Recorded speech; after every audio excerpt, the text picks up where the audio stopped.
নমস্কার বন্ধুরা, পিঙ্কির বিশ্ব ইউটিউব চ্যানেলে আপনাদের সবাইকে স্বাগত। কেমন আছেন আপনারা? এই ব্লগটা হলো আমার আরেক ফ্রেন্ডের বাড়ি যাওয়ার একটা ব্লগ। মানে আমাদের বাড়ি থেকে প্রায় 7 কিলোমিটার দূরে ওদের বাড়ি। তো আমরা যাওয়ার সময় অটো রিজার্ভ করে নিয়েছিলাম। তো আমরা 4 জনে গেছিলাম। হাজব্যান্ডের অফিস থাকে তাই আসতে পারে না। এই আমার ছেলে, মেয়ে আর আমি, আমার মা। অ্যাকচুয়ালি এও সেই ব্যাপারটা, মানে আমার মেয়ের বন্ধু দিবিজা আর আমার বন্ধু ওর মা। ওর মার নাম হচ্ছে সুমতি দিদি, আমি সুমতি দিদি বলি। তো এই হচ্ছে ফ্ল্যাট। এইখানে কিন্তু আমরা আগে থাকতাম, আমাদের পুরনো ফ্ল্যাট এটা। তো সেই অর্থে ওদের সঙ্গে খুব ভালো আমাদের পরিচয়। ওই যে দেখছেন একটা ব্লু কভার দেওয়া আছে ওপরে, ওটাতেই আমাদের ঘরটা ছিল। ওখান থেকে আমরা শিফট করে অন্য জায়গায় চলে এসেছি, মানে চেন্নাইয়েরই একটু অন্যত্র জায়গায়। এই লিফটে উঠছি, চলে এসছে আমাদের দিবিজা ওয়েলকাম জানানোর জন্য। এই হচ্ছে আমার মেয়ের ফ্রেন্ড আর ওদের বাড়ি। এই যে আমার মা একটা গিফট করলো সুমতি দিদিকে।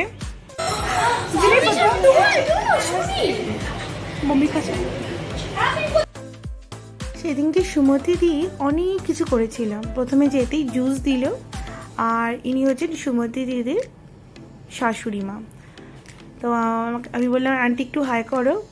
তো বসে বসে ফ্রুটস কাটছিল, ফ্রুট কাস্টার্ড বানিয়েছিল, সেই জন্য আমাকে জিজ্ঞাসা করছে কি খাবে, অরেঞ্জ জুস না ম্যাঙ্গো জুস। আমি বললাম না, আমি কিছুই খাবো না, আমি শুধু প্লেন ওয়াটার খাবো। তো বললাম একটু নিচেটা যাই, ঘুরে আসি। বললো যাও। তারপর ডিনারের জন্য প্রচুর কিছু অ্যারেঞ্জ করেছিল, বললো কোথাও কিছু করবে না, এখানে এসে ডাইরেক্ট করবে। তো এই গেছিলাম ওই সুমতি দিদিরই মায়ের বাড়িতে ঘুরতে। এইটা হচ্ছে সুমতি দিদির মা, আর ইনি হচ্ছেন সুমতি দিদির বোন আর বোনের ছেলে, আর ওই পাশে বোনের হাজব্যান্ড। তো খুব ভালো লাগলো ওদের সাথে ইন্ট্রোডিউস করে। অনেক প্রতিবেশীদের সঙ্গে দেখা হচ্ছিল, এনাদের সঙ্গে খুব ভালো পরিচয় ছিল। আঙ্কেল আন্টিরা আসতে বলছিল ভেতরে, বললাম পরে একদিন আসবো।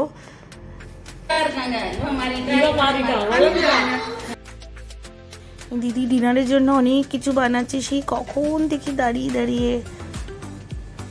কি সুন্দর ঠাকুরের সিংহাসনটা, আমার মা গিয়ে দেখেই আগে ঠাকুরের সিংহাসনটা প্রণাম করছে।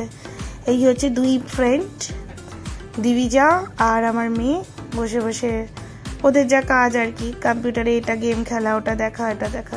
তোরা ঠিক আছে, সময় কাটা। এবারে দিদি সমস্ত কিছু বানিয়ে রেডি। এই হচ্ছে ফ্রুট কাস্টার্ডটা, দারুণ হয়েছিল খেতে। তারপরে রাত্রিরে ডিনার দিয়ে দিল। ডিনারে তো প্রথমেই ছিল ডিম সেদ্ধ, তার সঙ্গে ছিল আবার ড্রাগন চিকেন, যেটা হয়েছিল awesome. Dragon chicken is a really awesome. তারপরে চিকেনের একটা গ্রেভি করেছিল, গ্রেভি আইটেম। আর যা হয়েছিল না টেস্ট সবকটার, কি বলবো। আর সবচেয়ে বড় কথা, কেউ যদি আন্তরিকতার সাথে করে না, তার টেস্ট আরও দ্বিগুণ হয়ে যায়। তারপর ছিল চিকেন 65, মানে প্রত্যেকটা আইটেমই খুব সুন্দর। গরম গরম ভাত দিয়ে দিল, একদম বাসমতি লং গ্রেন রাইস। সঙ্গে একটা অসম্ভব সুন্দর আইটেম করেছিল, সেটা হচ্ছে ডালমা। মানে আমি ওটা রীতিমতো অনেকবার চেয়ে খেয়েছি, নানা রকম সবজি দিয়ে। এটা কিন্তু সাম্বার নয়, বাট ওয়ান কাইন্ড অফ সাম্বারের মতনই অনেকটা করেছে, ছোলার ডাল আর অরহর ডাল মিলিয়ে মিশিয়ে। আন্টিও পরিবেশন করছে একদম বসে থেকে।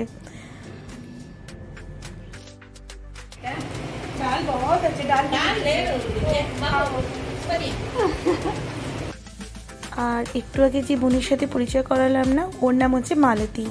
সেই মালতী আবার চাপাটি করে এনেছে, মানে ঘি দিয়ে সেকে চাপাতি।